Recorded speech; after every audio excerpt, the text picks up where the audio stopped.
5 falënderimet që duhet t'i thuesh Zotit, udhëtimi i zemrës mirënjohëse. Faleminderit, Zot, që më mësove durimin përmes pritjes. Ka momente në jetë kur ndihesh sikur Zoti ka harruar lutjet e tua.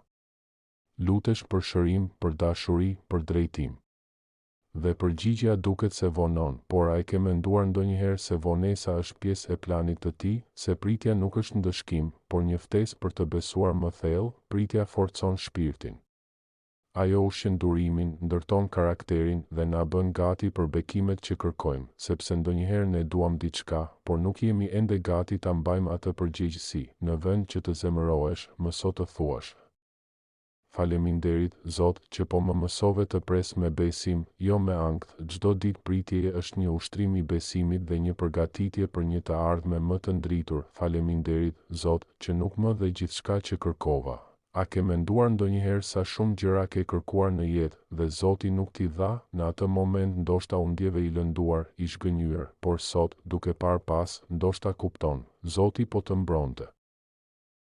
Po të ruante nga dhimbje që ti nuk mund ta shije atëherë. Çdo lutje e paplotësuar ishte një akt dashurie të padukshme, sepse Zoti nuk jep gjithçka që duam, ai jep atë që na shërben më shumë. Thuaj me zemër: Faleminderit, Zot, që nuk mu përgjigje gjithmonë siç kërkova, por siç kisha më shumë nevojë. Në këtë mënyrë, mëson të besosh se çdo jo nga Zoti është një po për diçka më të mirë. Faleminderit, Zot, për paqen që kalon çdo kuptim në botën ku ankthi, frika dhe pasiguria janë.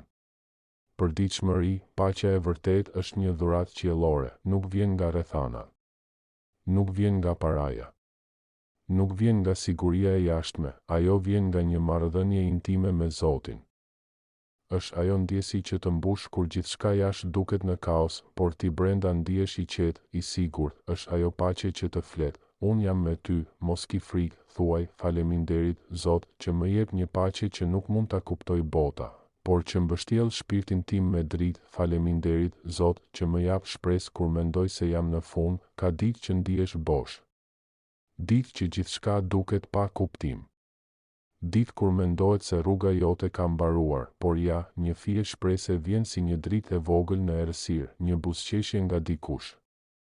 Një fjalë e ngrohtë. Një shenjë e vogël që të kujton, nuk ka mbaruar. Ende ka diçka më të bukur përpara. Thuaj: Faleminderit, Zot, që nuk më lë kurrë pa një fije shprese, edhe kur unë e humbas rrugën. Shpresa është motori që e shtyn shpirtin përpara, edhe në terr. Faleminderit, Zot, që më thërret për të dashur pa kushte. Në një botë që shpesh mat dashurinë me interesa, me fitime dhe kushte, Zoti na fton të duam si ai. Pa kushte, pa përfitim, pa kthim. Çdo njeri që hyn në jetën tënde është një mundësi për të praktikuar dashurinë hyjnore. Edhe ata që të lëndojnë janë një mundësi për të falur. Siç fal Zoti, thuaj: Faleminderit, Zot, që më jep mundësinë të jem një dritë dashurie në një botë që shpesh ka shumë errësirë. Dashuria e pakushtëzuar është gjuha e parajsës në tokë. Disa lutje të shkurtra falënderimi: Faleminderit, Zot, që më çove deri këtu. Edhe kur unë nuk e dija rrugën, ti e dije. Faleminderit, Zot, për çdo buzëqeshje që më dhe sot, edhe në përlodh. Faleminderit, Zot, për çdo pengesë që më ktheu në një urë për të kaluar më lart. Faleminderit, Zot, për çdo rrahje zemre që më kujton se jam ende i gjallë dhe i dashur nga ty. Faleminderit, Zot, që je gjithmonë pranë, edhe kur unë largohem nga ti. Histori të shkurtra për të frymëzuar mirënjohjen. Historia e plakut dhe gjetheve të rënies. Një plak i urtë, çdo vjesh, dilte në kopsh dhe shikonte gjethet që binin nga pemët. Një ditë, një djalosh e pyeti: Pse shikon me kaq dashuri diçka që vdes? Plaku buzëqeshi dhe tha: Çdo gjethe që bie është një falënderim i fshehtë.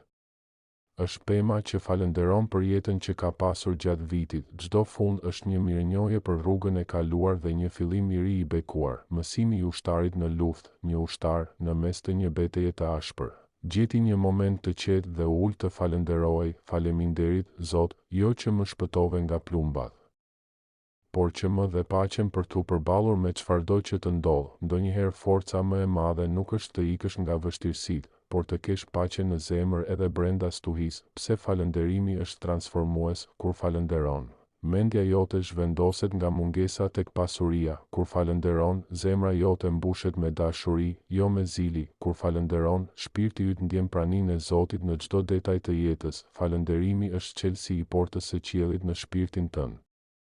Në fund, mos e humb asnjë mundësi për të thënë faleminderit në çdo mëngjes, në çdo mbrëmje, në çdo fitore dhe në çdo humbje, falendero. Në çdo gëzim, në çdo dhimbje, në çdo takimi dhe në çdo ndarje, falendero, sepse çdo moment, çdo frym, çdo lot dhe çdo buzëqeshje është një dhuratë që vjen nga lart, dhe kur zemra jote bëhet një këngë e pandërprer falënderimi, atëherë je vërtet i gjallë.